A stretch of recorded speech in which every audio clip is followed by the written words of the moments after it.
Filadelfia. Recordemos que esta confesión de fe es la que actualmente está vigente en la Convención Bautista de Cuba Oriental. Es decir, es la confesión de fe a la que, lógicamente, se debe adherir todas las iglesias de nuestra convención. Por lo tanto, la estamos estudiando y máxime en la situación que los miembros de esta iglesia conocen. Sin embargo, yo quisiera hacerles una pregunta en esta mañana para introducir quizás de una manera más práctica todas estas enseñanzas, que quizás para algunos pueden ser un poco básicas. Y la pregunta es la siguiente: ¿ustedes saben lo que es una cosmovisión? Una cosmovisión es la manera que tiene cada persona de entender el universo y la vida. Basado en su cosmovisión, cada persona toma decisiones en su vida que impactan todas las áreas de la misma. Es decir, la cosmovisión de una persona va a tener un impacto muy fuerte, incluso un impacto prácticamente total, en la manera en que organiza sus prioridades, en la manera en que lleva su matrimonio, en la manera en que cría a sus hijos, en la manera en que estudia, en la manera en que trabaja, en la manera en que vive de manera general, en cualquiera de las áreas de su vida. Así que la pregunta no es si usted tiene una cosmovisión. La pregunta es si la cosmovisión que usted tiene es correcta o es bíblica. Porque todos tenemos una cosmovisión. Todos hacemos las cosas de una manera en particular. Y por tanto, nosotros entonces estamos mostrando a través de nuestra vida la cosmovisión que tenemos. Entonces, porque todos tenemos un modo de entender el universo y la vida y vivimos en consecuencia con ello, entonces la pregunta es: ¿tu cosmovisión es bíblica? ¿Tu manera de entender el mundo, tu manera de entender la vida y de hacer las cosas, de conducirte en ella, es de acuerdo a la palabra del Señor? Para tener una cosmovisión bíblica es sumamente importante que nosotros tengamos un conocimiento claro y verdadero del origen del universo y de la vida. Por eso es la doctrina de la creación que sustancialmente nosotros encontramos en el relato de Génesis, en sus 2 primeros capítulos, es la doctrina que más nos aporta el conocimiento bíblico necesario para construir una cosmovisión bíblica.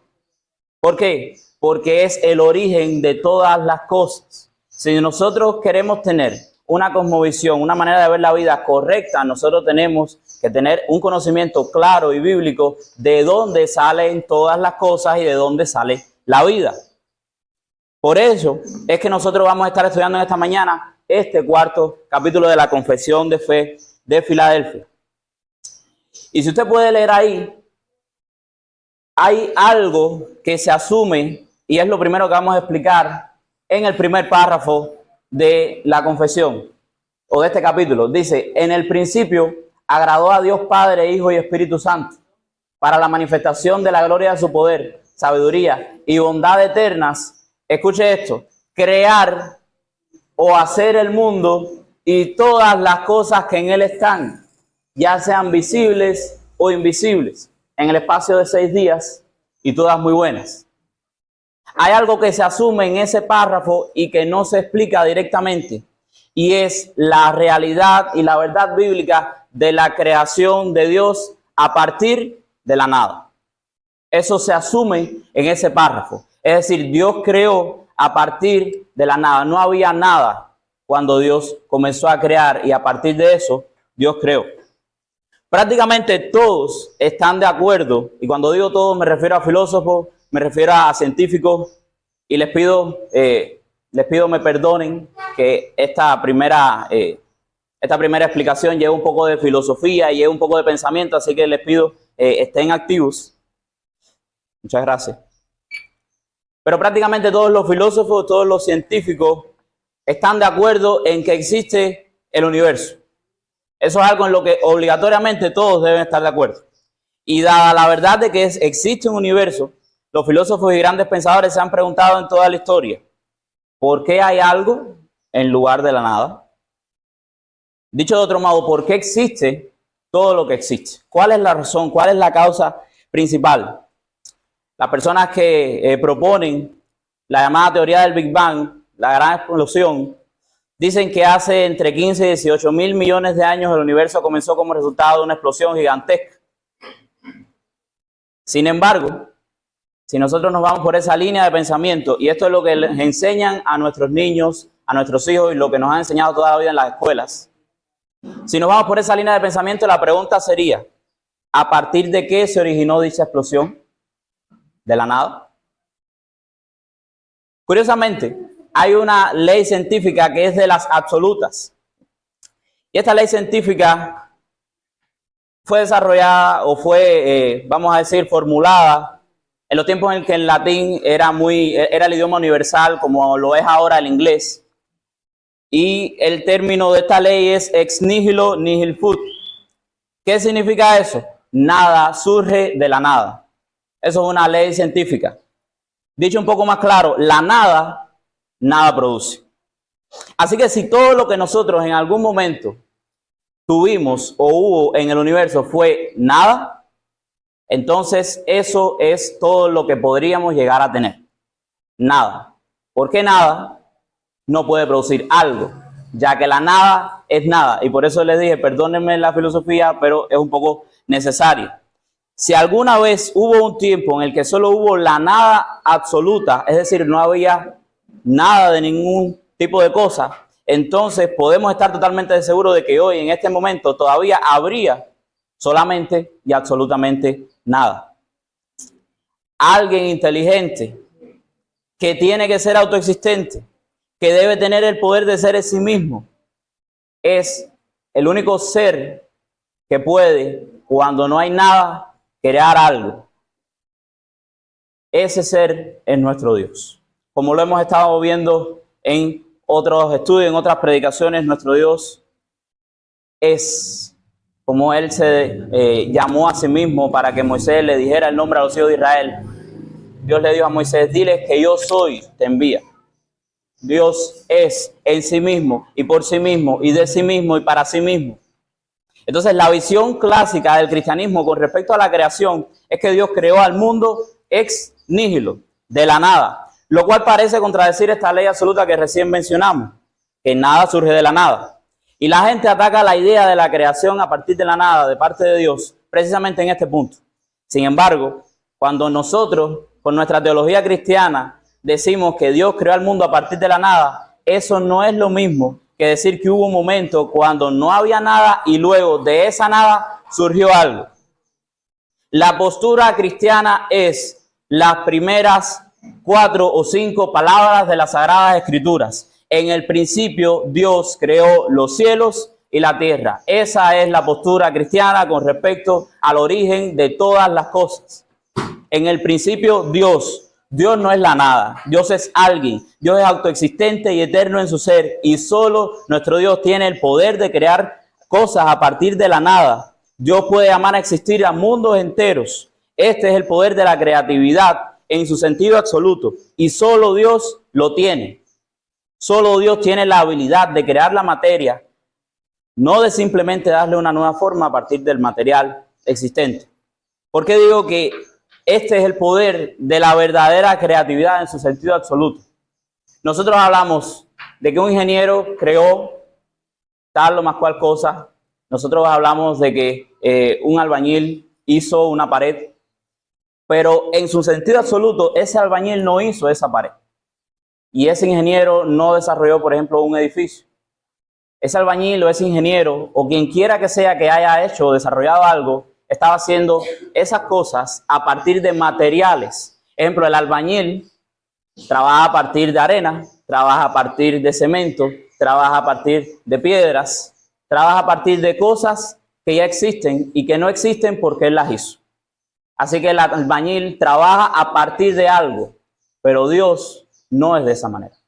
En el principio Dios creó a partir de nada. Por eso decimos que este es el poder de la verdadera creatividad, de crear en su sentido absoluto y completo.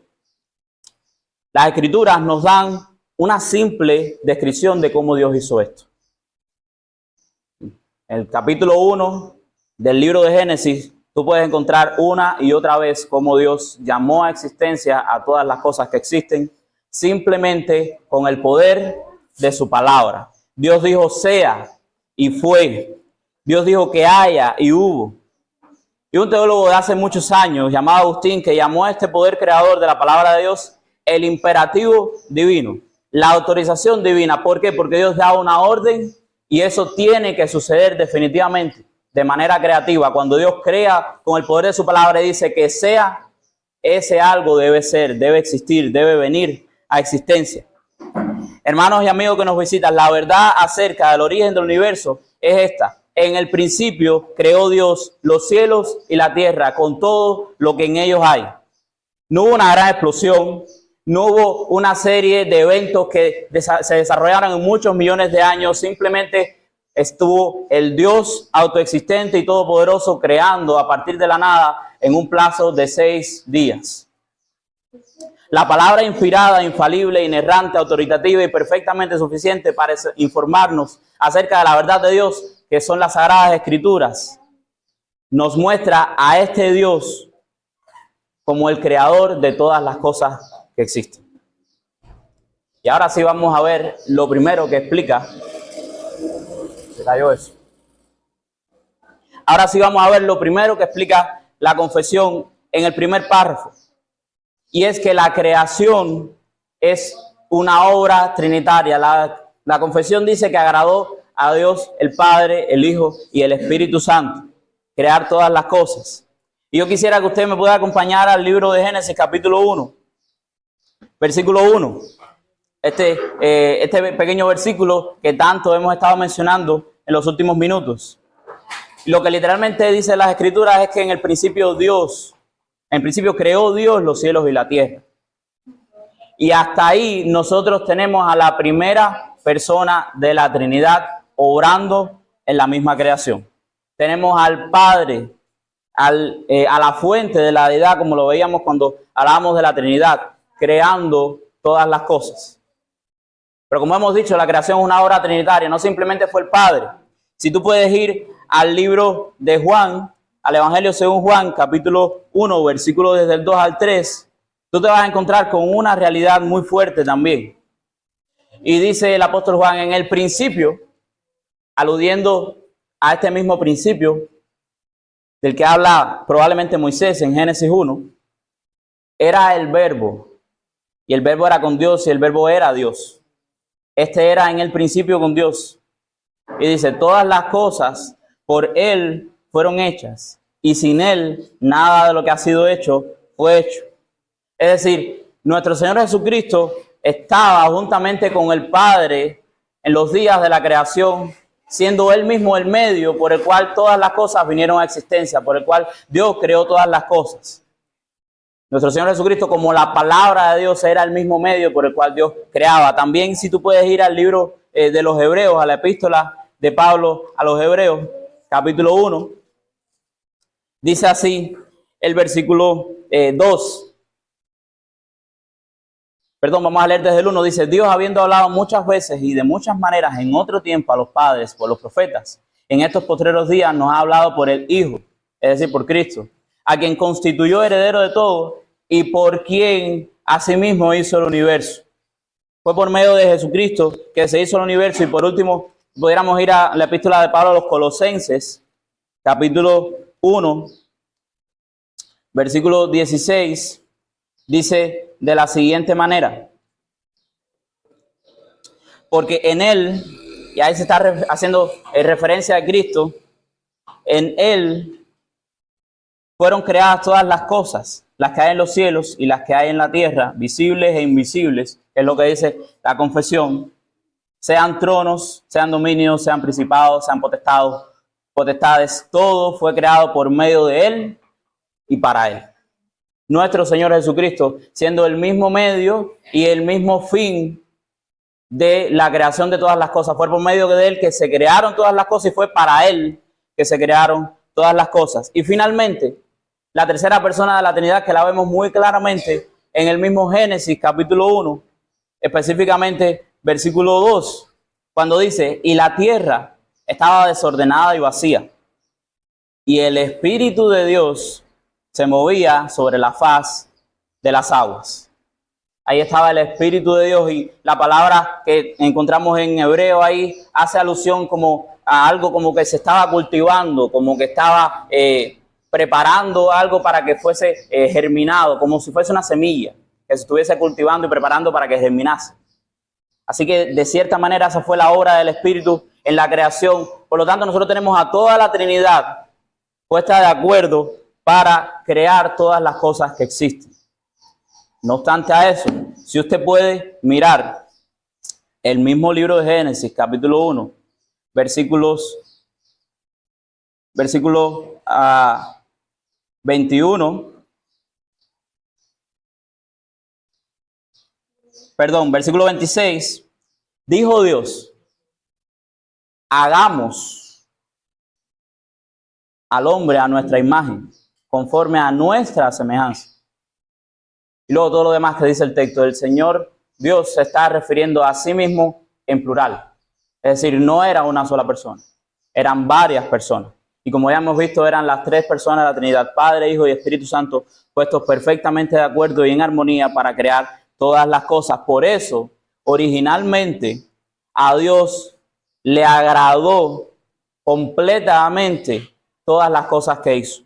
Cuando tú lees el versículo 31 de este capítulo 1 de Génesis, tú puedes leer, vio Dios que todo lo que había hecho, y aquí que era bueno en gran manera. Fue Dios quien miró, fue Dios quien analizó, fue Dios quien juzgó su propia creación, y Él mismo notó y dio testimonio de que era bueno en gran manera todas las cosas que había creado. Y así pasamos ahora a nuestro tercer punto dentro de este primer párrafo, porque el objetivo de la creación es también algo que nos interesa mucho. ¿Cuál fue el objetivo de la creación? El objetivo de la creación fue, dicho llanamente, la manifestación de la gloria de Dios, que se hiciera visible la gloria del Dios invisible. Si tú puedes ir a Romanos 1:20, desde el versículo 18, dice, porque la ira de Dios se revela desde el cielo contra toda impiedad e injusticia de los hombres que detienen con injusticia la verdad. Y aquí Pablo está en un contexto de enjuiciar al hombre por causa de su pecado. Y Pablo está diciendo, la ira de Dios se revela desde el mismo cielo contra todas las cosas malas y pecaminosas que hacen los hombres. Porque ellos están deteniendo, en un sentido figurado, con injusticia la verdad de Dios. ¿Cuál verdad de Dios? La verdad de la misma existencia y la obediencia que se le debe a Dios como creador. Por eso sigue diciendo el apóstol, porque lo que de Dios se conoce les es manifiesto, pues Dios se lo manifestó. Y la palabra griega que nosotros encontramos ahí es la palabra phaneros, una palabra que significa ampliamente conocido, algo que se conoce muy bien, algo que es claramente visible, algo que es notorio, algo que es evidente para los sentidos, algo que tú lo puedes ver, algo que tú lo puedes tocar, algo que tú lo puedes sentir. Todas las cosas que de Dios se conocen porque Él las ha manifestado a los hombres. Y dice, sigue diciendo el texto, porque las cosas invisibles de Él, su eterno poder y deidad, se hacen claramente visibles desde o a partir de la creación del mundo, siendo entendidas por medio de las cosas hechas. Y ahí Pablo termina de enjuiciar al hombre y dice, de modo que no tiene excusa. El ateo, la persona que no quiere creer en Dios, no tiene excusa. Todo el poder de Dios, toda la deidad de Dios se hace claramente visible, es evidente, se puede ver a través de la misma creación. Porque todas las cosas que hay creadas, como decíamos anteriormente, no pueden haber sido creadas por la nada o por el azar, sino por un Dios creador, inteligente, autoexistente, al cual se le debe entonces la alabanza, la gloria y el poder. Entonces el objetivo principal con que Dios llevó a cabo toda la obra de creación, en un sentido fue este, la manifestación de su propia gloria, que se viera la gloria de Él. Sabemos que Dios es espíritu y no lo podemos ver, no lo podemos contemplar de una manera visible a Él, a su esencia, pero Dios se ha manifestado y se ha hecho claramente visible todo el poder que Él tiene, todo lo que Él es a través de las cosas creadas. Y de esta manera nosotros podemos ir armando en nuestras mentes y en nuestros corazones una idea de cómo debe ser una cosmovisión correcta. En cuarto lugar, para concluir la explicación de este primer párrafo de la confesión habla de que específicamente fue la creación hecha en un plazo de 6 días reales y literales.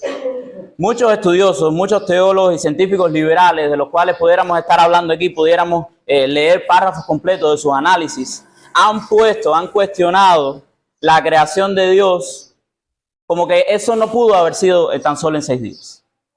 Algunos hablan de millones de años, algunos hablan de trillones de años, algunos hablan de que las palabras que vienen allí en el relato de Génesis para día es la misma palabra que se usa cuando se habla de una persona que vivió en los días de Abraham, en los días de Jacob, y entonces ese día no significa literalmente un día, sino un plazo de tiempo más amplio. Y aún algunos hablan de una famosa hipótesis de un marco.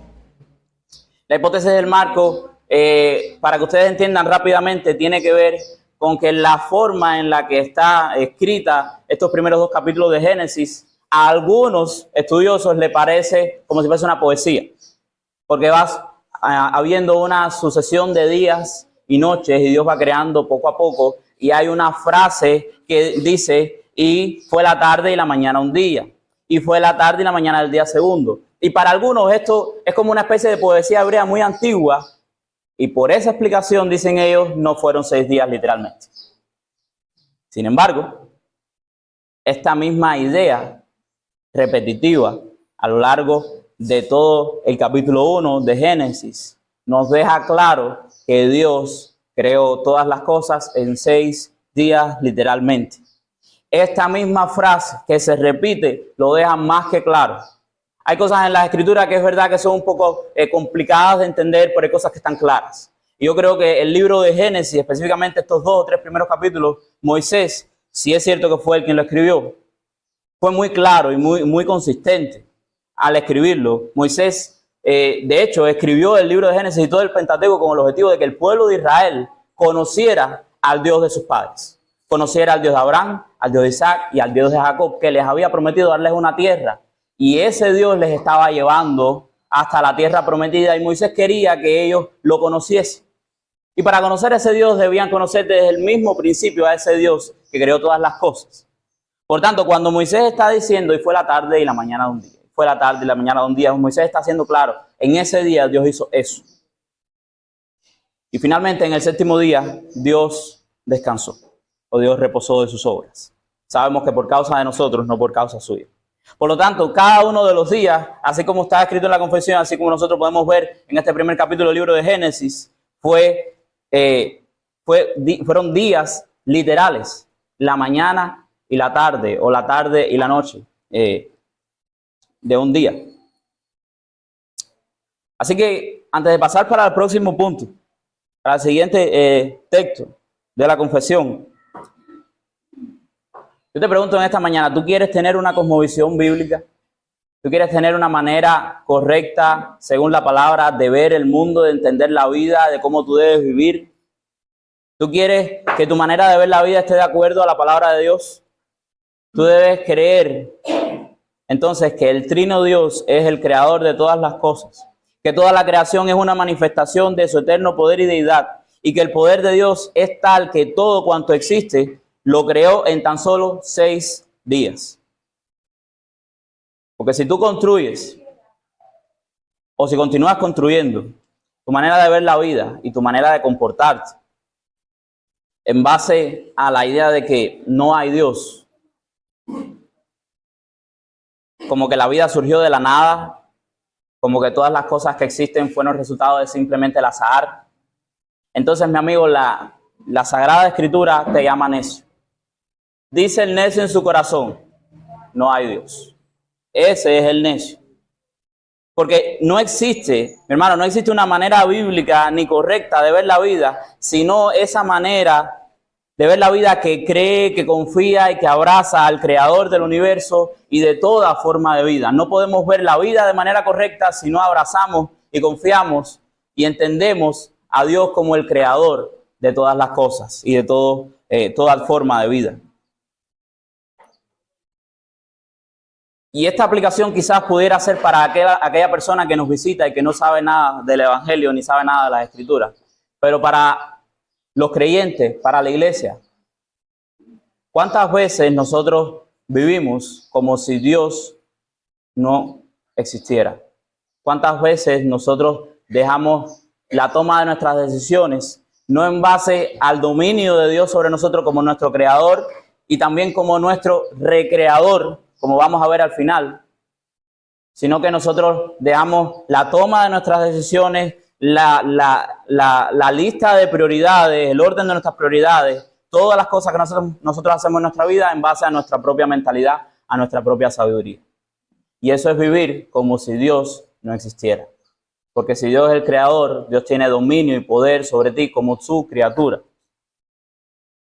Así que es bueno meditar en que nuestra cosmovisión, ¿qué es lo que está evidenciando?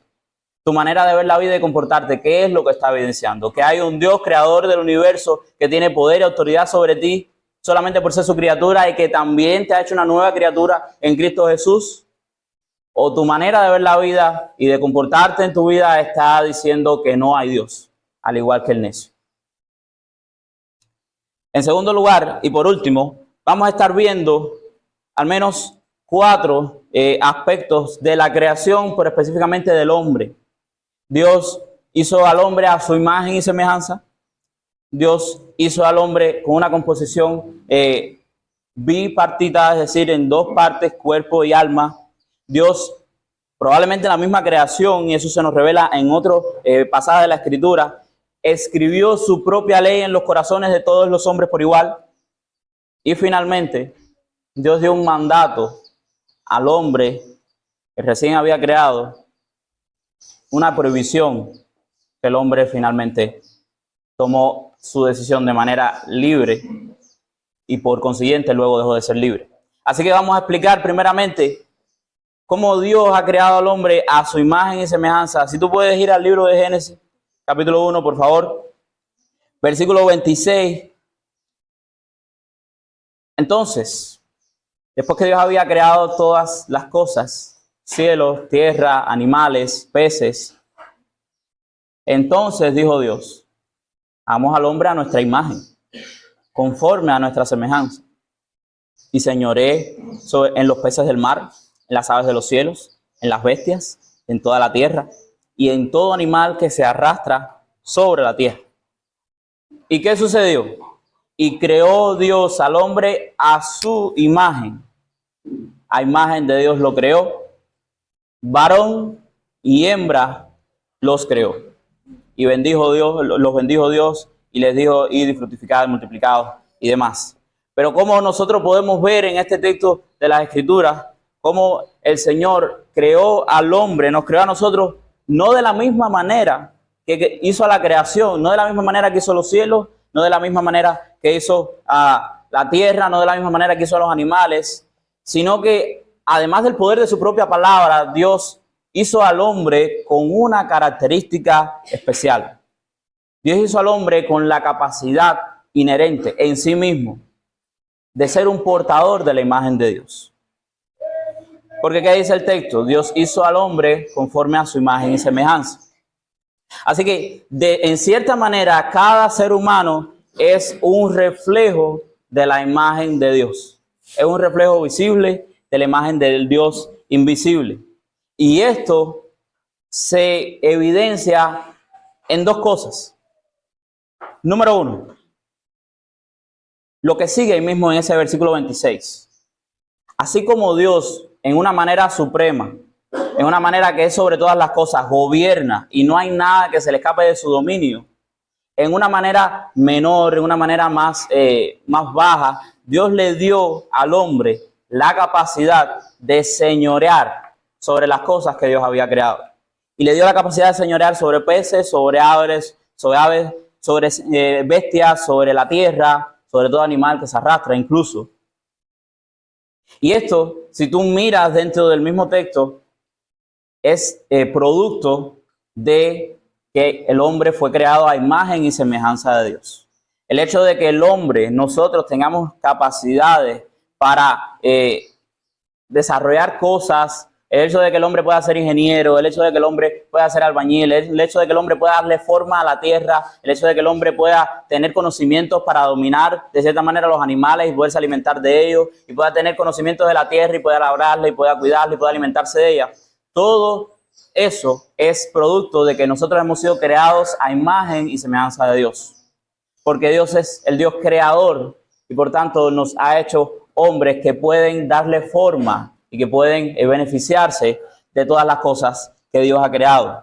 Y en segundo lugar, ese hombre que Dios creó a su imagen y semejanza, lo creó con dos sexos o géneros.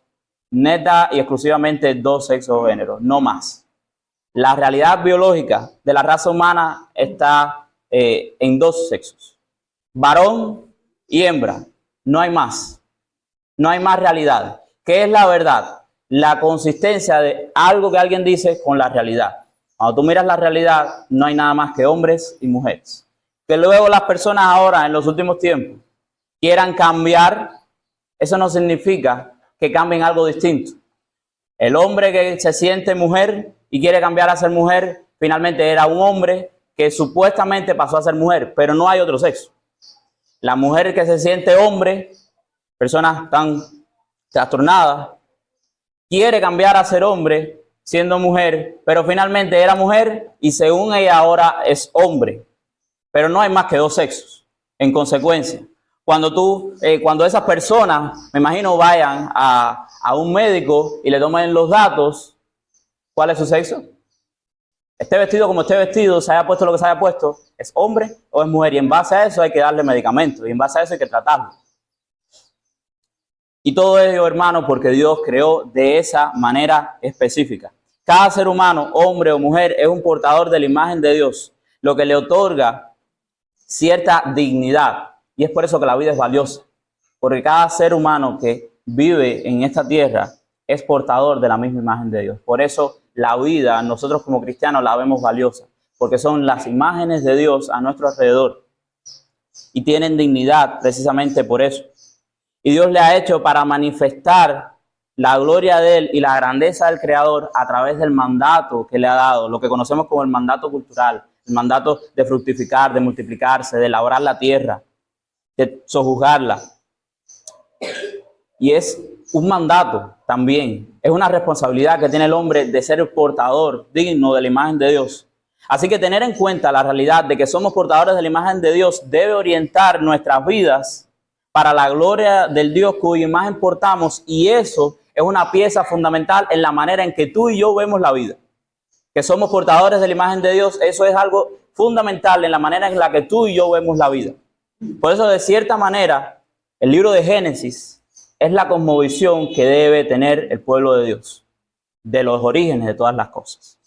Que eso es literalmente lo que significa el Génesis, los orígenes o orígenes. En segundo lugar, la composición con la que Dios creó al hombre. Si tú vas al capítulo 2 de Génesis, versículo 7, vemos lo siguiente. Dice así: entonces, y este entonces es después de que Dios organizó y creó el huerto del Edén. Jehová Dios formó al hombre del polvo de la tierra y sopló en su nariz aliento de vida, y fue el hombre un ser viviente. Perdón, el huerto de Edén fue formado luego. Pero quiero que noten aquí cómo hay dos momentos. Jehová Dios formó al hombre del polvo de la tierra. Y para añadir información que ya tenemos ahí, conforme a su imagen y semejanza. Y luego, ¿qué hizo? Y sopló en su nariz aliento de vida. Y miren cómo el texto es claro. Y fue el hombre un ser viviente. No es hasta que Dios sopla aliento de vida en la nariz del hombre que el hombre puede vivir realmente. Y de aquí nosotros podemos entender cómo el hombre está constituido por dos partes. Una material, que es finita, que es mortal, y una parte espiritual, que es el alma, que es infinita, que es inmortal, perdón, y que es imperecedera. Y de esa manera Dios ha creado al hombre. Le ha hecho un cuerpo material y le ha hecho un alma espiritual.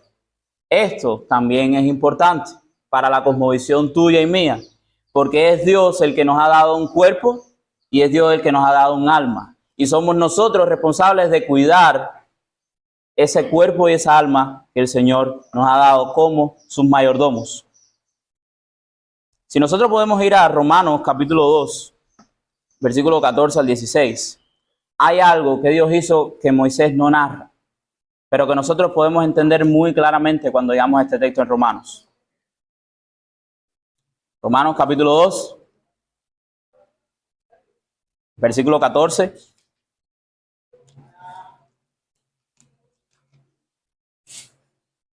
al 16. Y para ponernos un poco en contexto en esta porción de la Epístola a los Romanos, Pablo continúa con su trabajo de enjuiciar al hombre, de dejar a todos convencidos de pecado. Y si tú miras el versículo 1 del capítulo 2, Pablo se lo está diciendo al hombre y luego se lo explica. Le dice, por lo cual eres inexcusable, oh hombre. Y aquí Pablo tiene dos momentos en este texto. En primer lugar, él empieza con los judíos específicamente. Los judíos son culpables, son inexcusables, no tienen excusa delante de Dios. ¿Por qué? Porque ellos tienen la ley de Dios, literalmente, los 10 mandamientos. Y la ira del Señor se revela contra todos aquellos que desobedecen esa ley. Y un día todos tendrán que comparecer ante el tribunal de Dios. Eso tú lo puedes ver desde el versículo 1, probablemente hasta el versículo 3. Pero de repente el apóstol Pablo hace una aclaración también para los gentiles. Porque recordemos que Pablo está escribiendo a una iglesia probablemente mixta, con judíos y gentiles. Y Pablo hace una aclaración y Pablo habla ahora de los gentiles. Y tú te podías preguntarte, bueno, Dios no le dio los 10 mandamientos a los gentiles, se lo dio solamente al pueblo de Israel. ¿Cómo los va a juzgar? Por sus pecados. Bueno, Pablo lo explica muy sencillamente, dice, porque cuando los gentiles que no tienen ley hacen, mira eso, por naturaleza, lo que es de la ley, estos, aunque no tengan ley, son ley para sí mismos, mostrando la obra de la ley escrita en sus corazones. ¿Cómo funciona esa ley? ¿Cuál es esa ley? En términos prácticos, la conciencia. Sigue el texto diciendo, dando testimonio en su conciencia y acusándoles o defendiéndoles sus razonamientos en el día en que Dios juzgará por Jesucristo los secretos de los hombres conforme a mi evangelio, dice el apóstol Pablo. De manera que cuando Dios hizo al hombre, en esa naturaleza que Dios nos dio a cada uno, Dios puso una conciencia con el objetivo de que aún aquellos que no escuchan de primera instancia en algún momento la ley de Dios, los 10 mandamientos, ellos mismos en su naturaleza tengan una ley dentro de ellos. Que cuando ellos obedecen o desobedecen a esa ley que no conocen, ellos por naturaleza tienen una conciencia que les va a acusar o les va a defender de acuerdo a ellos hayan obrado y a ellos hayan vivido. Esa es la conciencia que cada uno de los seres humanos tiene. Algunos la tienen un poco más corrompida, algunos la tienen entenebrecida, otros la tienen ya totalmente inservible. Como dice el apóstol Pablo, que hay algunos que su conciencia ya no les funciona porque se han entenebrecido tanto en esos pecados que ya la conciencia les ha hecho insensible, ya la conciencia no tiene esa sensibilidad para poder funcionar como fue diseñada por causa del pecado en los hombres. Y así finalmente nosotros, si vamos al libro de Génesis, disculpen el para atrás y para adelante, capítulo 2, versículos del 16 al 17, vemos un mandato, el primer mandato, la primera ley que Dios le dio al hombre. Y luego que el Señor puso a Adán específicamente, por eso la culpa por la caída de la humanidad es de Adán, no es de Eva solamente, sino que es de Adán como cabeza, porque fue con Adán con quien Dios habló. Fue Adán a quien Dios le dio esta orden. Y dice, tomó pues Jehová Dios al hombre y lo puso en el huerto del Edén para que lo labrara y lo guardase. Y mandó Jehová Dios al hombre diciendo, de todo árbol del huerto podrás comer, mas del árbol de la ciencia del bien y del mal no comerás, porque el día que de él comieres, ciertamente morirás. Y esto, Dios fue claro. Dios fue muy claro con cómo, qué consecuencias cargaría el hombre si el hombre desobedecía este único mandato de no comer de este fruto del árbol de la ciencia o del conocimiento del bien y del mal. Sin embargo, hermanos, Nosotros tenemos el capítulo 3 de Génesis narrando cómo el hombre desobedeció por completo, funestamente. Sabemos que el hombre, por tentación de Satanás y por medio de su mujer, finalmente comió y desobedeció. Y sabemos que eso trajo consigo nada más y nada menos que la muerte eterna. La muerte por causa del justo juicio de Dios con el hombre que había desobedecido. La muerte espiritual. Y así nosotros hemos llegado al final de la explicación de todo este capítulo 4 de la confesión de fe sobre la creación, en términos generales y específicamente con respecto a la creación del hombre.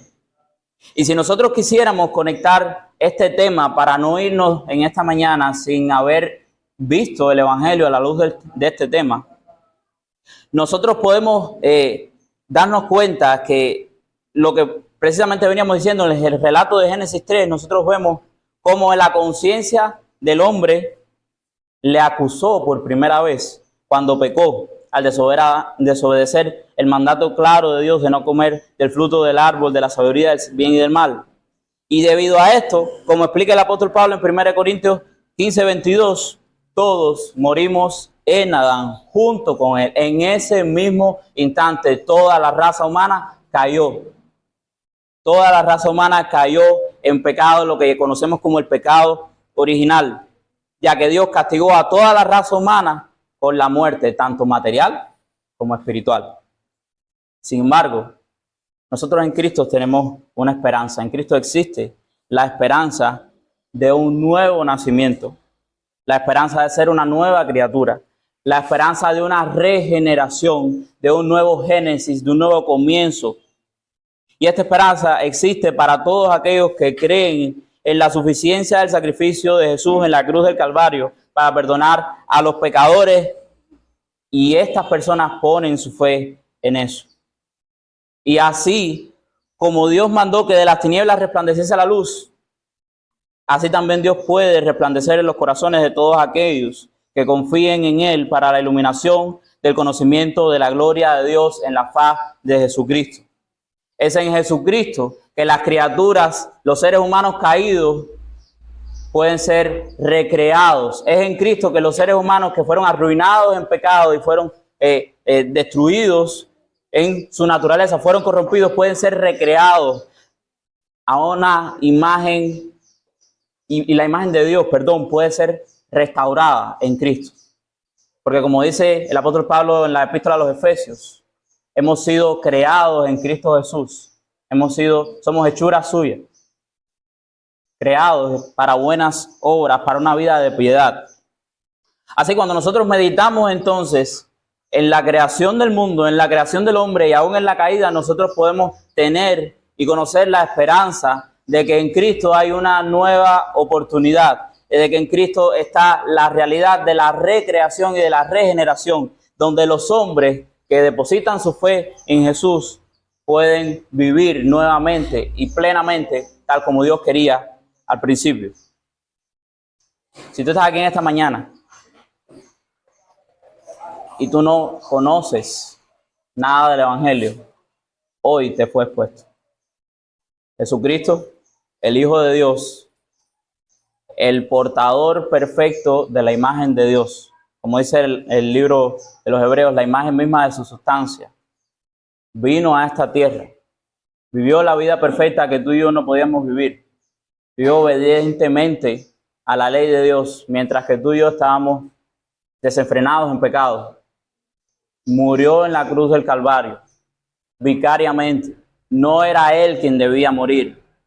Muchas veces las personas en Semana Santa ven la película de la Pasión de Cristo y lloran porque Cristo está muriendo.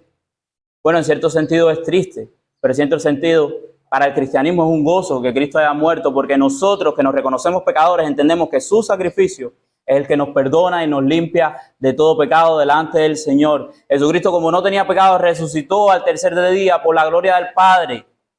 Jesucristo ascendió hacia los cielos, ahí intercede por su iglesia y un día volverá a juzgar a los vivos y a los muertos, a establecer completamente su reino y a llevarse a su iglesia a reinar en gloria consigo, morando y disfrutando del cielo, del huerto del Edén, vamos a decir magnificadamente, por la eternidad de eternidades, morando con Dios y esa morada juntamente con Dios que se perdió en Edén por causa de la desobediencia del hombre, por causa de Cristo, todos aquellos que creen en Él pueden recuperarla y recuperarla eternamente.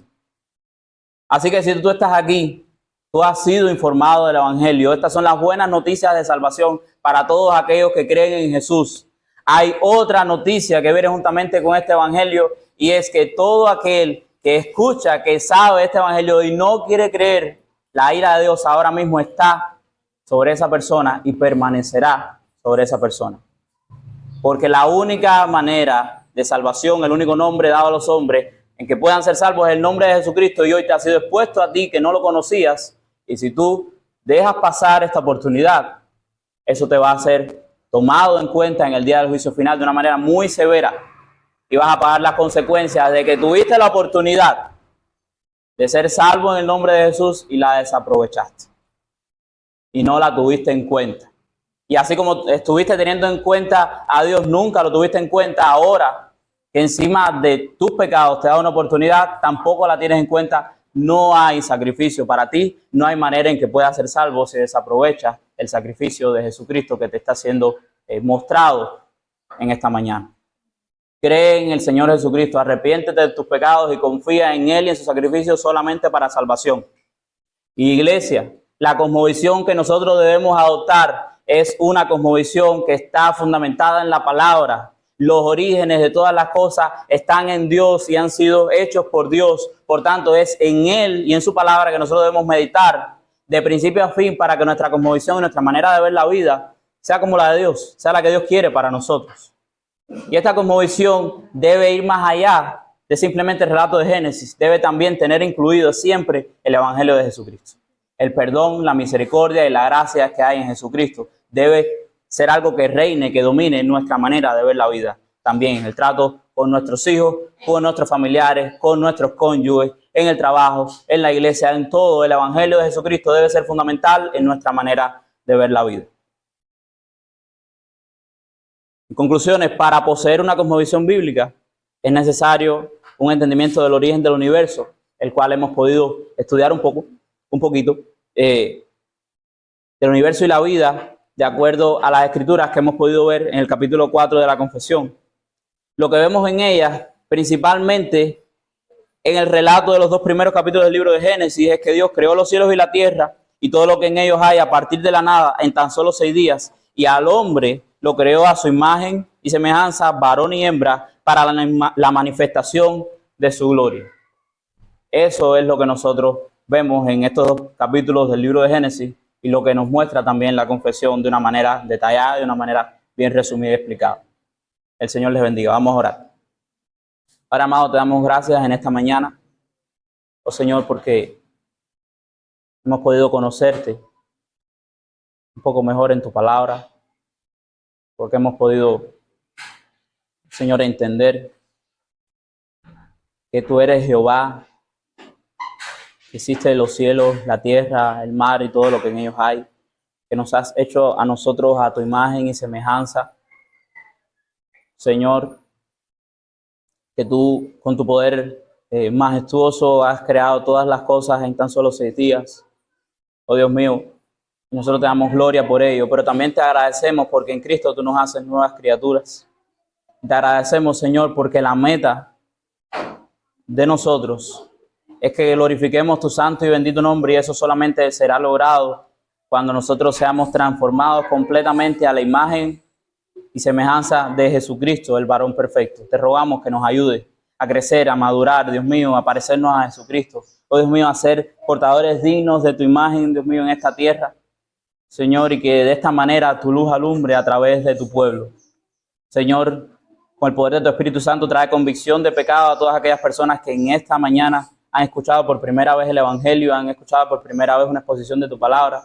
Y te rogamos, oh Dios mío, que a pesar de la debilidad del predicador y a pesar, Señor, de la necedad de las mentes y los corazones humanos, Dios mío, tu luz alumbre, Señor, en todos nosotros, en tu pueblo para edificación y en aquellos que no son tu pueblo para que lo sean. Oh Dios mío, que tu luz resplandezca en todos nosotros. En nombre de Jesús. Amén.